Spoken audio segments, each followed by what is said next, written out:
Today on episode 140 of the Moving Forward Leadership Podcast, we talk to team building expert Carlos Valdes-Dapena, and he's going to tell you how you can establish your team to operate at a high performance right now. That's right, folks. Today on it's all about your team. Are you ready for this? All right, let's get into it. Welcome to this episode of Moving Forward Leadership. Stick around and learn how to achieve, excel, and become a leader that people willingly follow. Lead, don't boss. And now, here's the host of our show, Chief Leadership Officer, Scott McCarthy.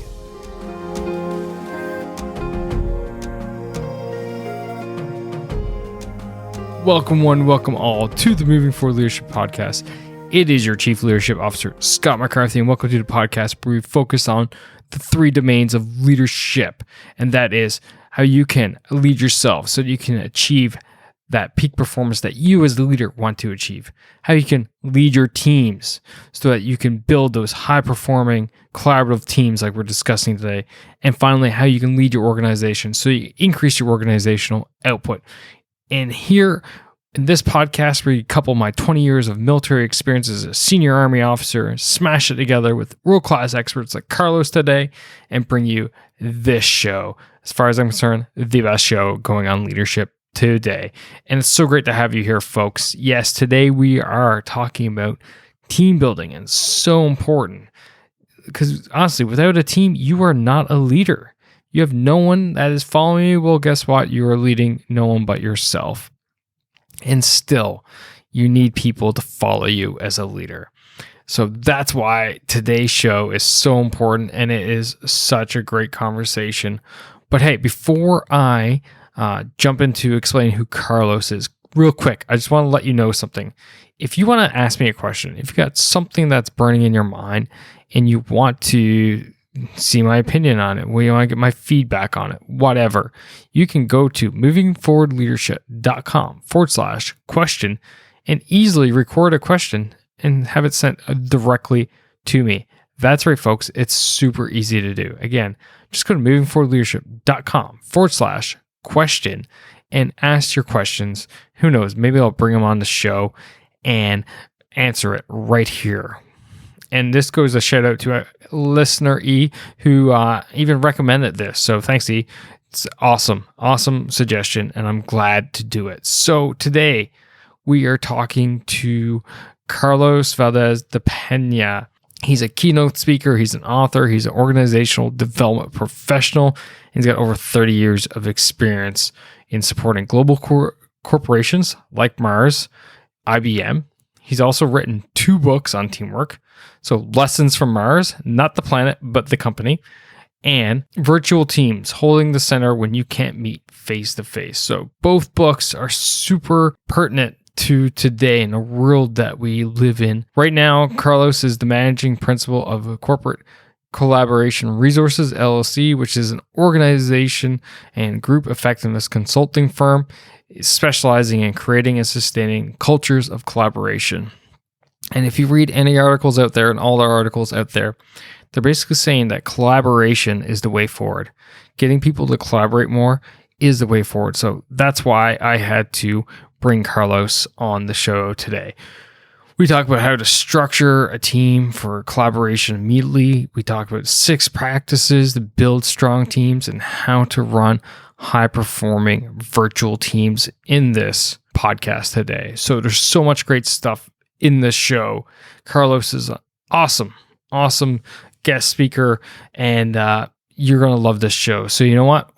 That's enough for me. Why don't you sit back, relax, and enjoy my conversation all about building high-performing teams with Carlos Valdes-Dapena.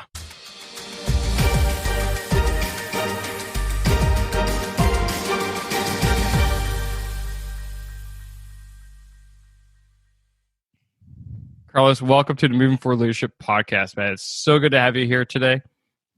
Thank you, Scott. I'm delighted to be with you. So, just looking through your bio, if anyone's got a fixing for sugar, they shouldn't listen to your bio because of all the places, Oh yeah, well, the companies that you've worked for. But why don't we start with a little bit about yourself, a little bit about your background, and if you're trying to stay off the chocolate, if you're trying to stay away from the sugar, it might be time to skip forward for about 90 seconds or 2 minutes. Well, I'll start with the non-candy related topics. How about that? All the way back, Scott, I started with an intent to be a professor of theater. I wanted to teach theater and acting when I was a wee thing back in the day. Got a Master of Fine Arts degree in acting.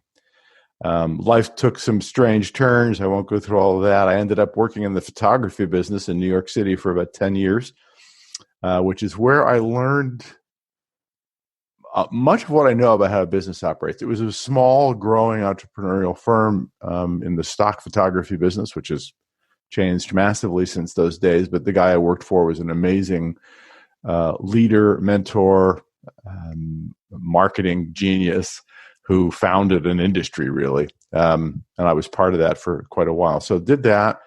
Then I got this taste while I was there. I developed the training programs for our sales and customer service people. And I didn't even realize that was a business discipline, training and development. But I discovered it was, and went off and got a job with a consulting firm out of Pittsburgh for about 3 years, traveled around running management and leadership development programs, as well as consulting on performance management systems. From there, I was hired by IBM to be an internal executive coach to their senior leaders at their headquarters in Armonk, New York, just north of New York City. Spent 3 years there learning about big business. Now, I consulted when I was with the consultancy. I consulted to companies like AT&T and General Motors, Pfizer, etc. But at IBM, I was inside this monstrosity of a company with a couple of 100,000 people working there and massive revenues. And that was a whole nother set of lessons about organizations and about culture and politics in organizations because of the nature of that company.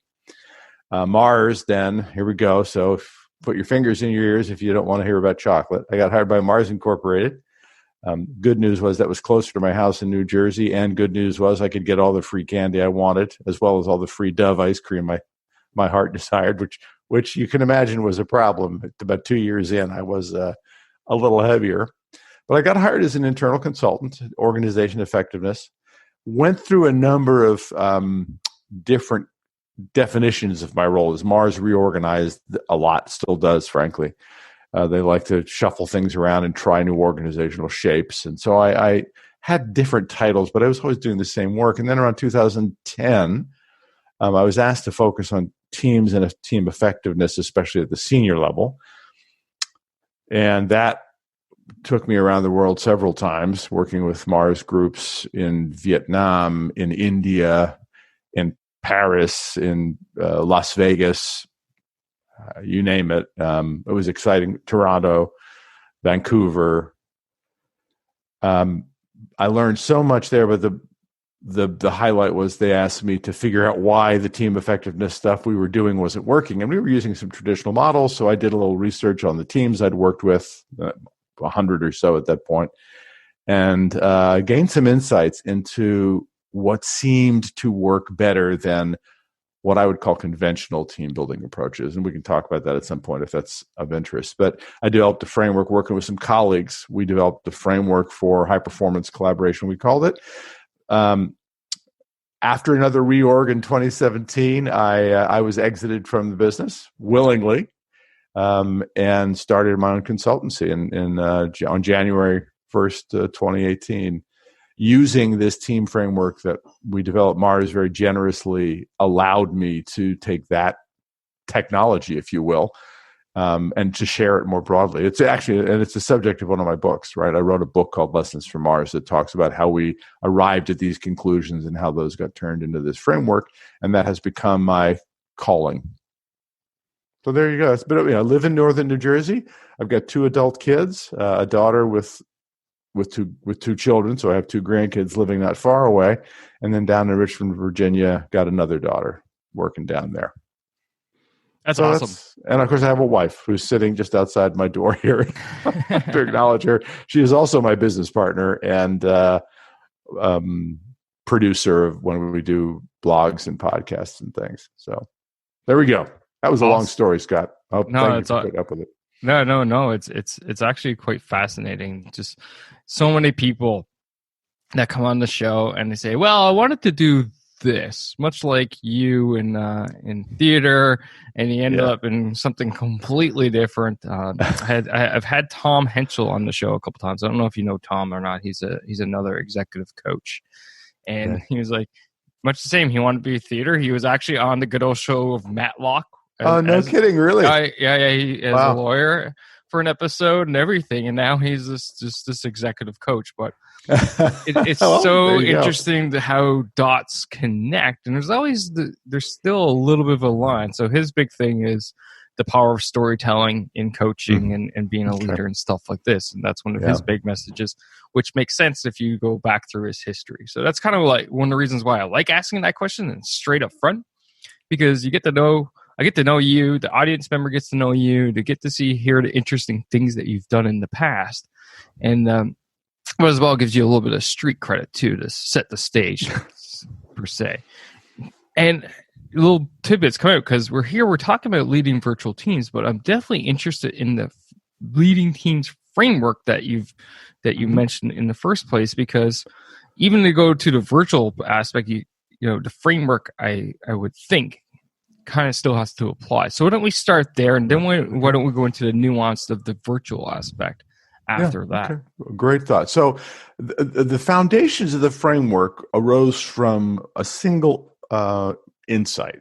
So I'd interviewed, I think, 100 or 125 teams in my database, in my files, and I poured through all these interviews I'd done, because every time I worked with a team, I would interview each team member using a standard template interview. And I kept hearing people say, "Look, Carlos, we know we should collaborate more." And that was the word they would use, right? We're a team. We know we should collaborate more, but we just don't. We got work to do. It was like they were separating the work from the collaboration. And I was fascinated by that, thinking, well, if they know they're supposed to do it, these are good, solid Mars associates, smart, talented, well-compensated people. Why wouldn't they do what they know they're supposed to do? And it turns out not to be surprising at all, right? These are good, solid individuals who are hired as individuals, who get paid every week as individuals, who are promoted as individuals, recognized as individuals, right? They're not hired as teams. They're not paid as teams. They're not even compensated as teams, with some rare exceptions of some sales teams, for example. So naturally, they're going to gravitate towards doing what they were hired to do. And unless they absolutely need some help from somebody, they're competent and will do it themselves. And quite honestly, it's deeply satisfying. There's this thing called the achievement motive, right? People, it was discovered by this Harvard professor, but basically he said there are three big things that drive people: achievement, affiliation, and power. At work, those are three important drivers especially for leaders, but also for individuals. And Mars, like a lot of Western-style companies, hires people with a strong achievement drive. You'll hear it in interviews. We want somebody who's results-oriented, results-focused, action-oriented, these words. That's who you want, right? You want these people who want to get results. And so naturally, the quickest way to get a result is to do it based on your own skills and capabilities. And you get the recognition for that. You get the satisfaction of a job well done. As soon as you involve somebody else, it does get more complicated, doesn't it? Right? As soon as you have to start involving somebody else, there are phone calls, there are more emails, somebody forgets to tell somebody something. As soon as you add a third person, it gets even more complicated. So people follow the natural course. They satisfy that need for achievement through doing the work they love to do or are good at doing. And hence, collaboration is an afterthought. So what we understood, and that was essentially the insight, that collaboration is suffering from the fact that we're hiring really good individual contributors. We put them in things called teams. They're assembled into teams, but they don't necessarily act as teams. And after dwelling on this information for a while, it occurred to me, I wonder if we could make collaboration, actual working with other people to co-create results, could we make that feel like just another thing to be achieved? Could collaboration be made to feel as innately satisfying as getting that big project done and giving it to your boss? How can we make collaboration tangible and to achieve and satisfy the achievement drive that these people are very high in? By the way, at IBM, I had been deeply schooled in understanding these three motives, and I had a tool for measuring it, and I was trained in how to score a certain test that you could based on what people said. And so I knew this achievement drive was strong. So I was pretty sound in my commitment that was the right thing. That was the correct. That was the real problem. In other words, I felt really quite sure of myself there. So could we make collaboration feel like just another thing to be achieved? Turns out you can. So the framework we developed, finally back to your question, the framework is based on that. It's about structuring collaboration so that it feels, as I used the word tangible earlier, it's really clear for people, I get it. That my self-interest will be satisfied if I do this work with Scott or with Carlos. And so it's a process of creating a collaborative, looking at all the work the team has, deciding which of that work really does require collaboration and which, by the way, doesn't. Just as important, because not every work needs to be teamwork, right? Some work ought to be done by good individuals. And you separate that out. You focus on the work that really will benefit from collaboration. You then figure out, okay, who are the right people to do that? Who are the people with a passion for it? Who are the people who will find great satisfaction in that task, that project? You get them paired up on that or put 3 people on it. And then from there, you start to do the more traditional team building sorts of things. Once you and I have agreed we're going to work together on assembling a treadmill, for example, just using a random example, we're going to work together to do this. Then you and I sit down and say, okay, who's good at what? I'm good at doing this bit. Are you good at that bit? Do you love doing the power tools, or would you rather do the heavy lifting? You see, you can sit down and you can start to parse it out. And then I own something that I feel really good about. That'll be my achievement, even though we're in collaboration, and you'll own the stuff that really motivates you, and we work together and we create a better result. Making collaboration feel like something to be achieved. Now, there's a lot of knock onto that. You build the relationships, you have to create meetings that satisfy that same need. I don't know, Scott, if you've what your background is. I probably should interview you at some point, but if you've ever worked in business, you know there are a lot of meetings. And if you've gone to a lot of meetings, you also know many of those meetings are an absolute waste of time. They may be useful for 2 or 3 people in the room, but for 5 or 6 other people in the room, it's like, why am I here? They need me for 2 minutes to say something, and then but you sit there for 4 hours, at least in the old days before the pandemic, in this room. And what's lovely about the framework, one of the things, and there are many aspects to it that are bring good news to teams, but one is you can focus your meetings on the collaboration that really, really matters to people. And all the stuff that can be done by individuals, you don't need that in your meeting because the individuals are off doing that work, right? So you get to create meetings that are more focused. And what I have learned, and this came from interviews with some folks in the United States Marine Corps, as well as from other sources, that real relationships are most powerfully built through the work you do together. So you can go out and do a ropes course, or you can go out and do a paintball exercise in the woods. Those are fun. But the things we remember, and this came up with a team I was working with yesterday, the things we carry with us the rest of our lives, the relationships that matter are those that were built in the trenches, so to speak, right? We were in there, we working hard, we were facing obstacles, we overcame them together. Wow. And so the framework helps you create more of those opportunities because of the focus, the collaborative focus it provides. So great meetings, stronger relationships, more focus. The framework has 6 practices, and they're all designed to do just what I've described. And they're doable by teams themselves. You don't need to hire a fancy consultant like me to come in and do it. I can train you how to do it so that you are then self-sufficient.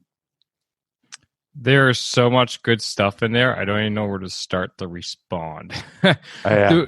The interesting thing that you mentioned was out of the gate, though, that teams aren't necessarily built for collaboration. And collaboration is the afterthought. And as you explained that, it made more and more sense to me as why that happens. And it's like I started thinking, like, yeah, you're right. It's basically like, hey, you got good performers here, good performers there. Let's put them together, but they don't necessarily work well together. Yeah. I liked your example of the Marine Corps. So I'm actually Canadian Army by day, senior Canadian Army officer, and I also like to say that military teams are formed through the common suffering we go through in training. You guys got and what's the training like? It sucks. Let's just say it just sucks. But the reason for that, there's a couple of reasons for it, right? One, obviously, we want to be trained to the standard that what we're going to see in real life is going to be easier than what we actually see in training. Yes, because we want to train above and beyond what we potentially will see in real life. Hence why it sucks so bad. Right. But the other aspect of it is you form these incredible bonds because through misery, they say misery loves company. Well, and there's two sides of that saying. There's the side of that everybody thinks of, i.e., if someone's going to be miserable, they're going to make other people around them miserable. Right. But the other side of that saying is when you're in a situation like that, it's when we bond together the most. It's when people come together. Yeah. Think about families. When do families become the most tightly knit? It's when, unfortunately, someone gets ripped out of the family and people come together to celebrate and all this stuff. And it's through these events that we create these deep bonds. Now, I'm not saying to the audience, hey, take your team and start, throw on 80 pounds worth of gear and go for 13 kilometers when you told them you're only going to do 5. But what I'm suggesting, though, is it's these types of things that really make those bonds. And then when you have those bonds, people will go to bat for each other no matter what's going on. Yeah, and what's critical here is that the training, and I've never been in the military. I've just been fortunate to meet some wonderful people who have, that the training you do is very much like what the real world will present, and harder.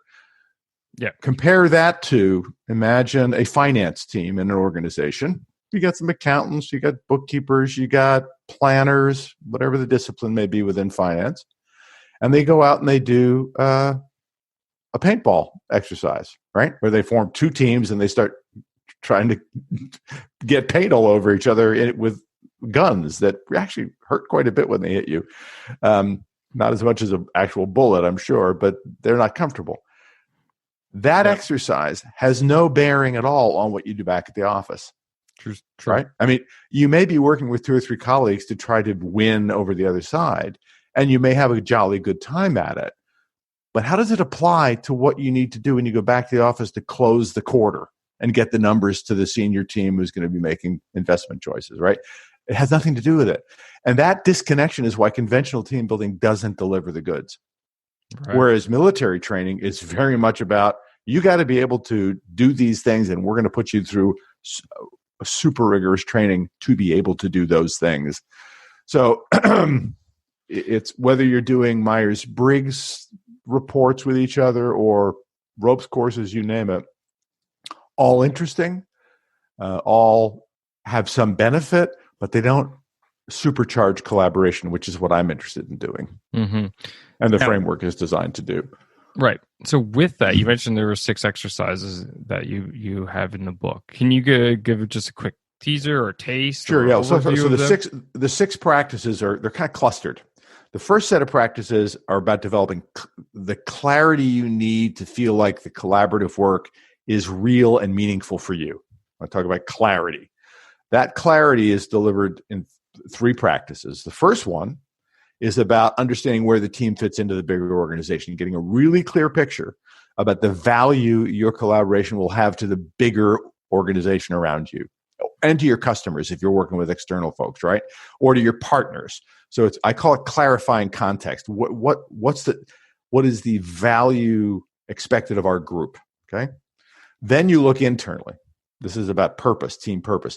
As a team, then, what do we need to focus on? What's really important to us? Why does the team matter to us as individuals? Right?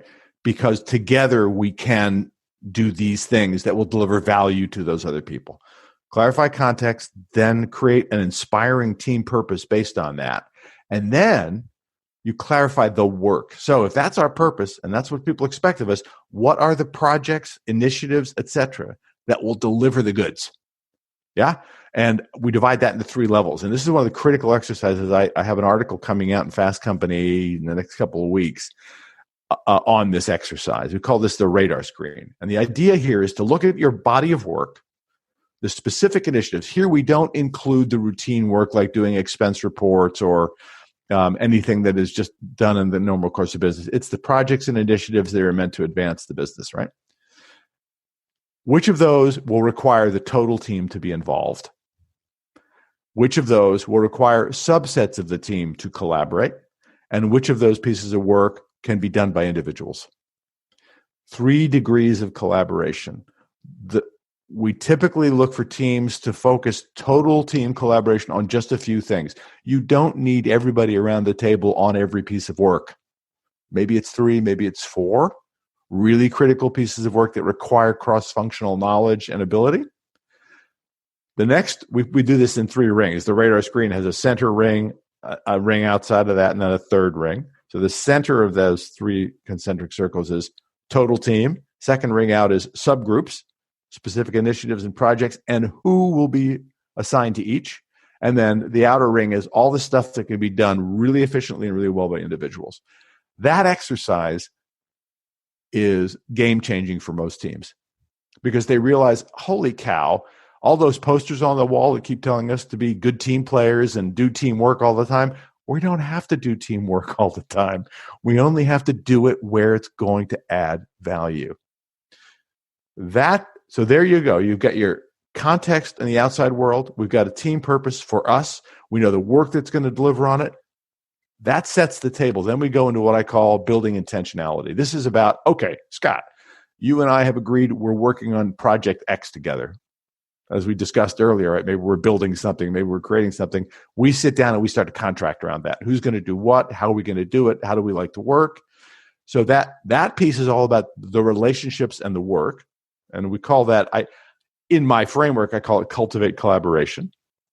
It's about contracting for the relationships around the work. It's also where we might do some deeper work. We might take a DISC profile, if you know what that is, or a Myers-Briggs. And we might say, hey, are you more of an introvert, more of an extrovert? If so, maybe you should be the guy doing if you're the extrovert, the presentations to the senior team, and I can do all the housework, that sort of stuff, right? That's where personality instruments are useful.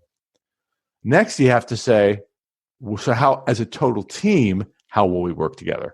We call that activating your ways of working. And we link that back to that radar screen exercise, if you remember. The center of the radar screen, that's the work everybody's going to do. We build the core meetings around that work and only that work. That doesn't mean from time to time we wouldn't go in and get an update from some of the individuals or the subgroups that are doing work, but our meetings are focused on the work that really requires the total team. Does that make sense? It makes so much sense to me. So that's like a through line. And then the last practice is all about learning. And this is one, when I did my research at Mars, this was the area where most teams dropped the ball, which is we've done all of that work. We've figured out where we fit into the bigger organization. We know our purpose. We know the work that needs collaboration. Is it working or not? As we go month to month, quarter to quarter, are the choices we made the right choices? Are they delivering the dividends we expected them to deliver? Are we working with each other in the ways we pledged to? If not, what are we going to do differently? I talk about team learning, and that's what this is. This is about teams getting together, pausing for a few minutes. It's like an after-action review in the military, right? When you finish a project, if you don't sit down and figure out what worked and what didn't, how are you going to get better? Teams need that discipline in order to remain and to remain strong and to grow stronger. So the 6 practices: context, purpose, defining the shared work, building the relationships, setting up the team processes based on what the work is, and continuous learning. Those are generic names for the 6 practices. And both books, the first book, Lessons from Mars, and the Virtual Teams book, apply that framework so that teams, and I give in the Virtual Teams book, I have, as you know, each one of those practices gets a specific exercise, and it's explained so it can be done via Zoom or Skype or Microsoft Teams. Although the original work was all done in the room with people, Mars teams, even before I wrote the book, Mars teams had adapted these practices to be done virtually. So I was able to benefit from their experience and work. Leadership's tough. I've been a leader for better part of my entire life now. And sometimes I felt alone. Sometimes I felt completely isolated. But you don't have to be. You see, regardless if you're a brand new leader and you feel like you don't have the skills, or you're a seasoned leader and you don't have anyone to run things by, that's why I'm here. Leadership coaching by me for you gives you the ability to get one-on-one with me to enable you to run these scenarios by me, for me to provide you advice, or simply be a sounding board for you to get your thoughts out in the open in an unjudgmental place, a safe place for you to think out loud. You see, leadership coaching one-on-one can provide you that edge that will get you to pushing you yourself, your team, and your organization further, faster. So if this interests you, simply go to movingforwardleadership.com/book and grab a discovery call with me, and let's see how I can help you be a better leader today. Again, that's movingforwardleadership.com/book. And I can't wait to talk to you online. Now, let's get back to the show. I love it all. I absolutely love it all. I wish I could just take a load of your books and kind of sprinkle them throughout my organization. Because the part I loved the most was when you said, not everybody has to be involved. We don't always have to do teamwork to be a high-performing team, right? And in the military, we push the team aspect so hard that we end up running into those scenarios where, like you said much earlier, that I'm sitting in on meetings, I have no input, I have nothing to give value to it. I am just literally sitting there for my own situational awareness. And it's just like, right. I don't need to be here. This is wasting my time. And the problem with that is most people think, well, you're going to be more aware, you're going to be more up to date, so you're going to operate better. The reality is what's happening to me is the inverse. I'm getting frustrated because I'm not doing the work that I know I need to get done. There are other things which I can provide value into the greater organization, but it's just sitting here in this meeting, sitting in the back row, listening for the sake of listening. It drives me absolutely nuts. I love that. That's so well said, Scott. I mean, that is so well said. And it happens, you're right, it happens all the time. It happens everywhere. So I love that. Just that one little nugget there is great. So the leaders listening out there, I've brought this to my boss and I'm telling him, I'm like, listen, I will gladly dial in if we continue to do virtual meetings and conference calls and stuff like this. I did one yesterday where it was I dialed into a conference call, but it was one of those meetings where I should be there. If I was there in person, it was just for my own situational awareness. Well, you know what? I crunched out a small project while I was there listening. You were multitasking in the background, yes. Right? And I'm like, fine, I can do this. This I can handle.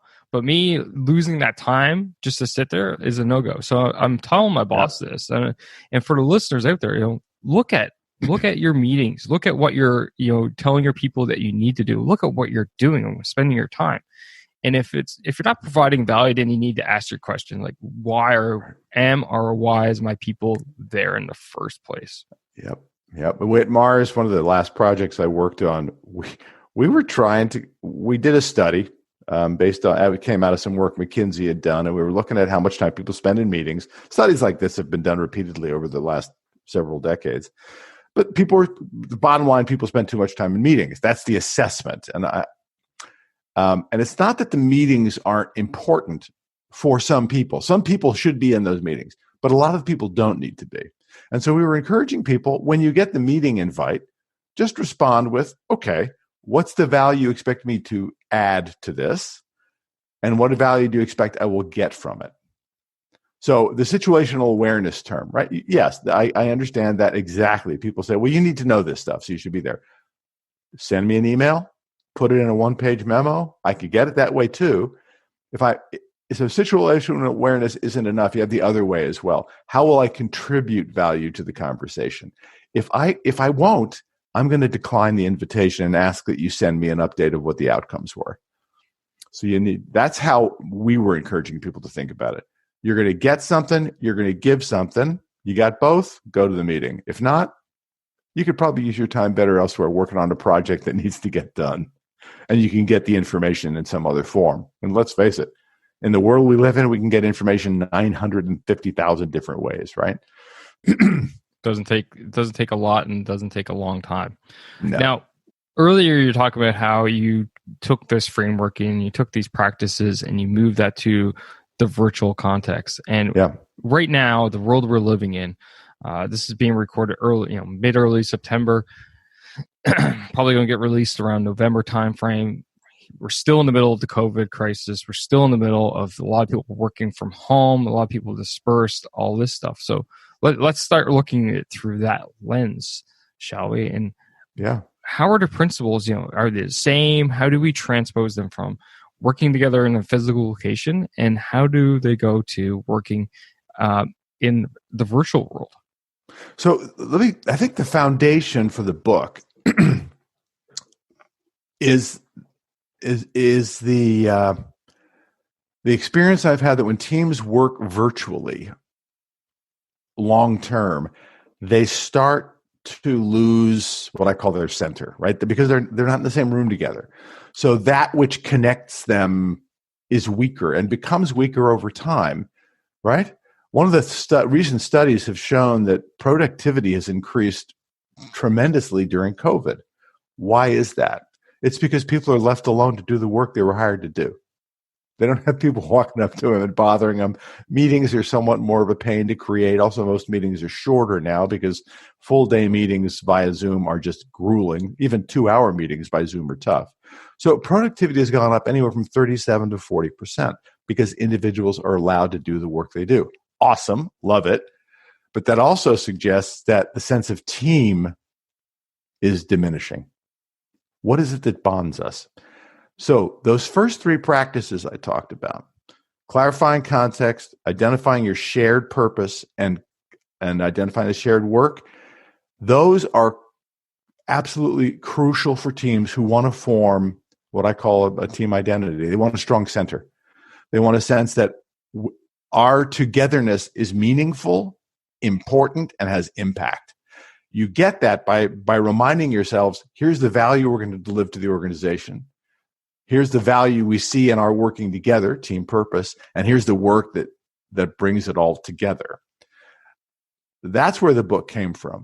Teams will lose they won't be centered around a sense of meaning and purpose unless they're intentional about it.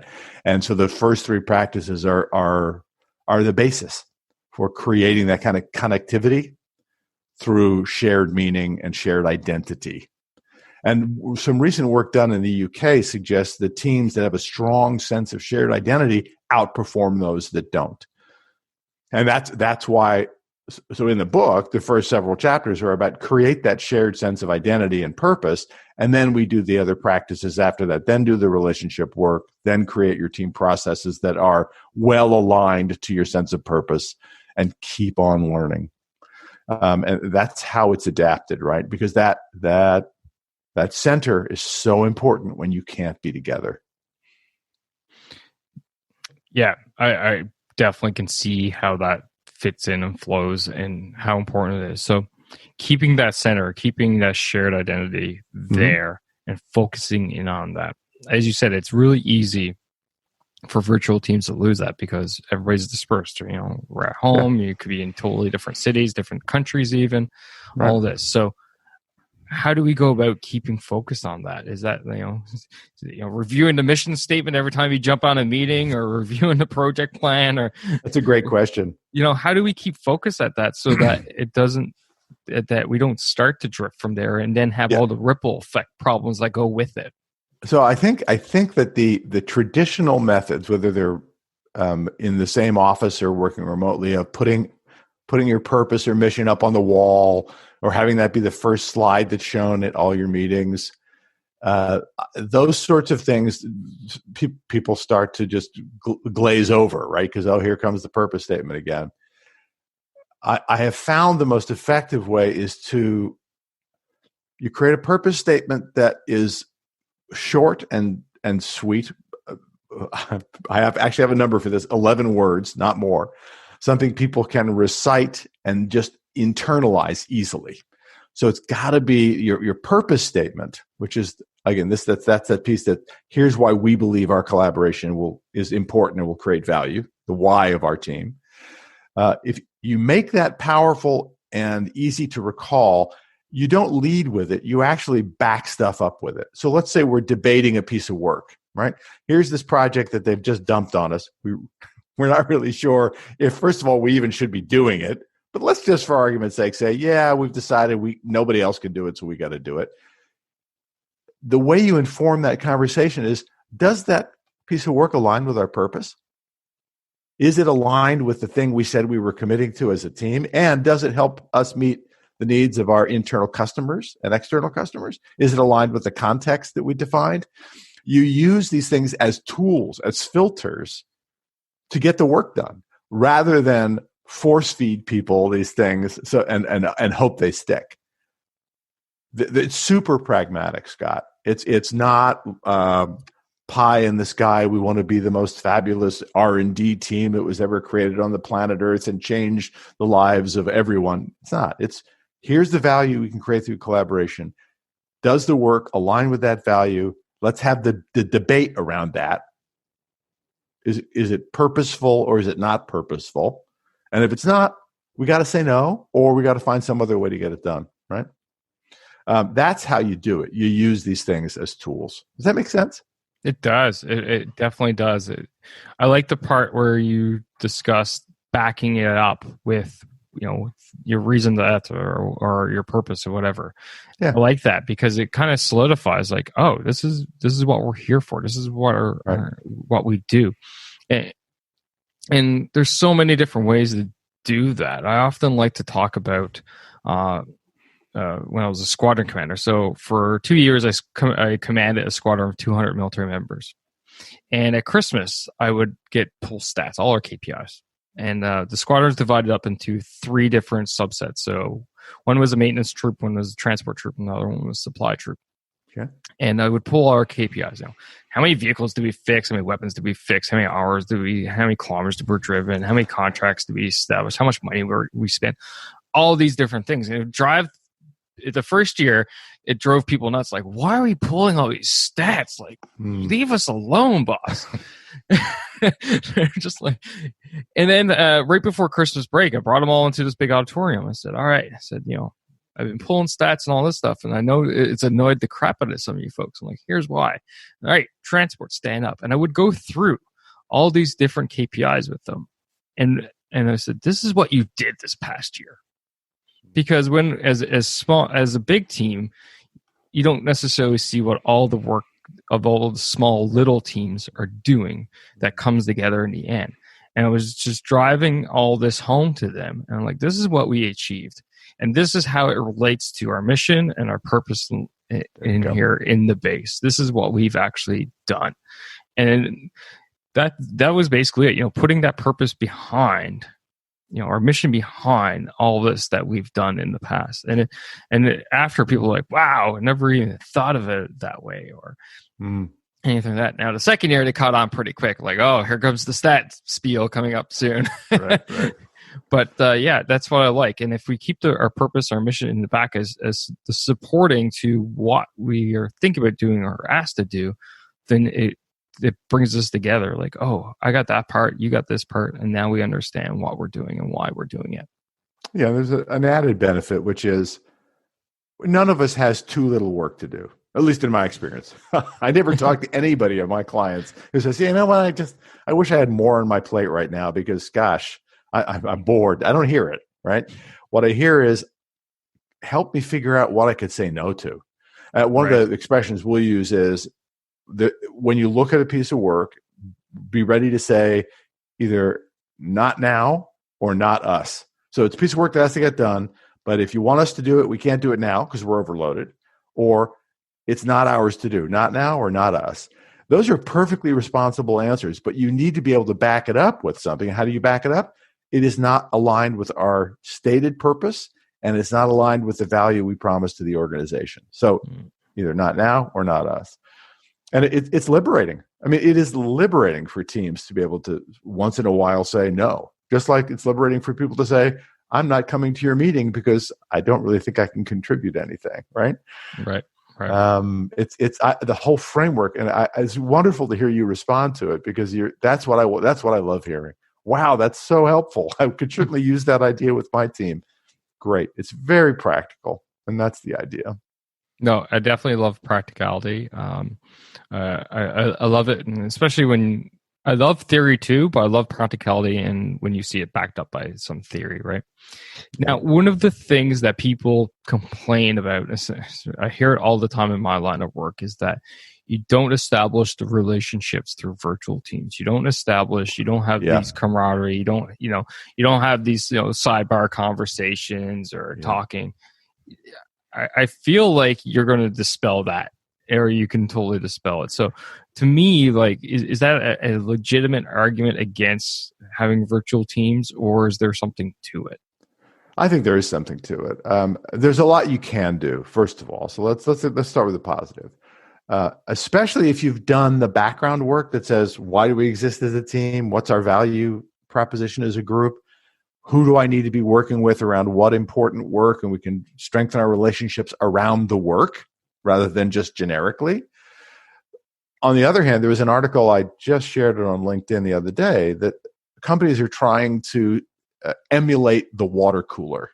So the water cooler or the coffee machine, that place where people just bump into each other and have those casual conversations and form informal but very human bonds.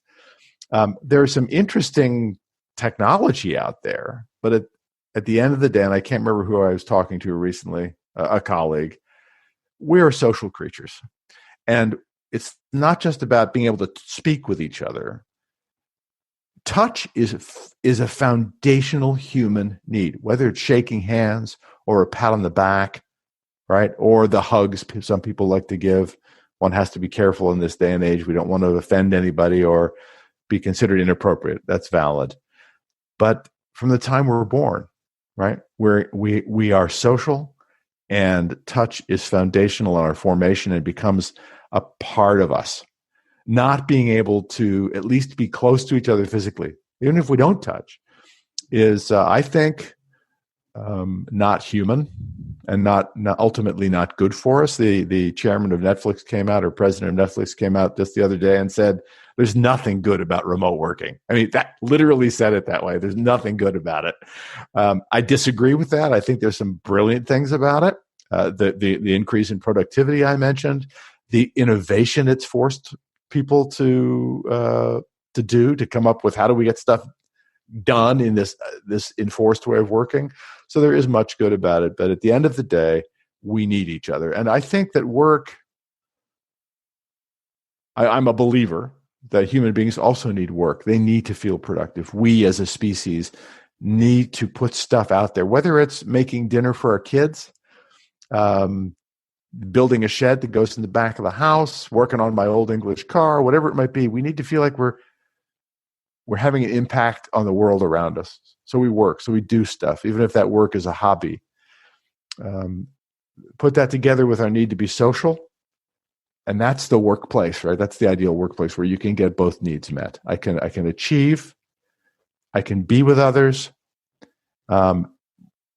We can't have that till we're able to do some measure of being back together again. Lots we can do virtually. That's why I wrote the book. That's why every day there's another article on the good side of virtual working, the negative side of virtual working, the technology that makes it possible.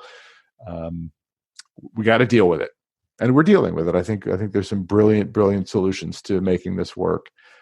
But like others, I look forward to the day I can be back in a space with other people doing work together. I like that. I think ultimately, if I'm hearing you, I think the best way forward, once we get through this, is a good solid mix of both, right? Yeah. Of getting in there and being available, being present for a few days a week, or maybe 1 week, and then the following week being virtual. And if organizations are able to do that, then you're going to harness the positives, the advantages of both sides of working together physically and virtually, while mitigating the disadvantages of that as well. Right. Yeah, there's a lot to be said for the gains. I was talking to my son-in-law last night, who works in New York City, and his office has said, we want you to come back in a couple of days a week. And it's he drove in, which is unusual. Usually he used to take a bus, but the bus company has suspended all their service because there was nobody going into the city from the suburbs. But he's happy to go in. He's glad to be around. His boss is there. He's there. But he said the office is empty. He said it's very eerie. It's going to be a while before it gets back to something, I think probably next year. This time next year, I think it'll be what you're talking about, that hybrid will be in place and you'll see more people. And going back to the office will be more like it used to be, but it'll never be quite the same, I suspect. But it'll be there. I think it's inevitable. At least I hope it is. My goodness. I mean, I've been around a while, so I may be old school, but my gut says that what you're saying is probably right. There's going to be some hybrid that allows us to meet the basic needs that we have as human beings. You might be old school, but I think you have some new school thinkings there, Carlos. This has been a great conversation, though. I've thoroughly enjoyed it. I have a new book to throw on my to give away, distribute list to some people. Good. Yes, please. And it's blessedly short. My first book was really big. This one's nice and compact. But as we wind down here, I do got a couple last questions for you. Sure. And the first one is, according to you, what makes a great leader?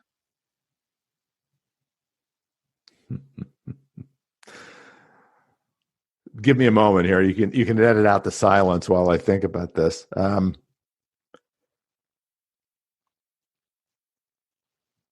There's no one thing. I think leaders are first and foremost, it's this weird combination of compassion and empathy, emotional intelligence, they call it now, and a relentless focus on what's possible. Mm-hmm. Now, that relentless focus on what's possible means the tendency is there to drive people, but it's balanced by that compassion and humanity that says, I know it's a long haul. We're in it together. Let's be together as human beings. But boy, oh boy, I can't wait to see us create that thing that I know is possible. So I think I've never articulated it quite that way, but I think it's that balance of a focus on what's possible and a profound human compassion. No, I couldn't agree more. I love it. And finally, how can people find you? How can they follow you? How can they be part of your journey? Where can they get the books? It's all about you now. Books. So I'll run down those books available on Amazon, anywhere you like to buy books. My website, Carlos V. Dapena, and I don't know if you'll put this stuff up wherever the podcast links are linked, but carlosvdapena.com. There you can find my blogs. You can find I did a series of 26 mini podcasts that summarize the first book, Lessons from Mars, that talk about each of the practices and how they're organized. So that's there. I am active on LinkedIn, and if you're interested in learning more, you can follow me on LinkedIn. I also have a Facebook page, Carlos Valdes-Dapena. It's a long name, so it's always tricky if people need to find it. I usually have to write it out. Podcasts are not good for that. Yeah, so I'm out there. I'm out there a lot. And as I said, I've got an article coming up in Fast Company online, as well as my podcast is about to launch. At the end of the month, we're going to publish my podcast called Teaming with Ideas. And it's all about big ideas in collaboration and teamwork. And in fact, Scott, I'd love to get you on there sometime to talk about your experience in the military with collaboration, teamwork, and leadership. Oh, let's definitely discuss that as soon as I hit stop recording here. But for the listener, for you as always, it's easy. Just go to movingforwardleadership.com/140, and the links are in the show notes for all those reasons that Carlos explained, just to make life easier for you. But again, Carlos, man, it's been a pleasure. It's been an honor to have you on the show. It's definitely a lot of great stuff in there. Thank you, Scott. I've loved this conversation. It's been really good. Thank you.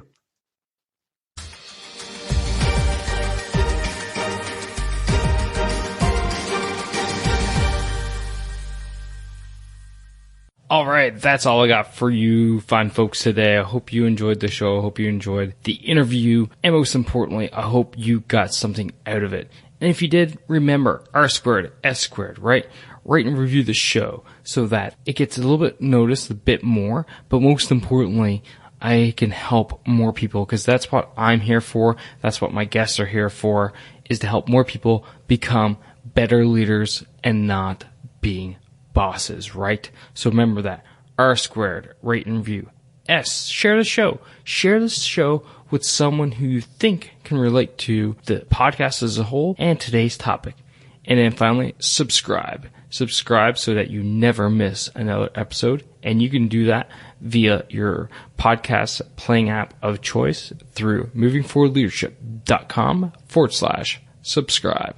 That's it for today, ladies and gentlemen. And as always, stop bossing and start leading. Take care now.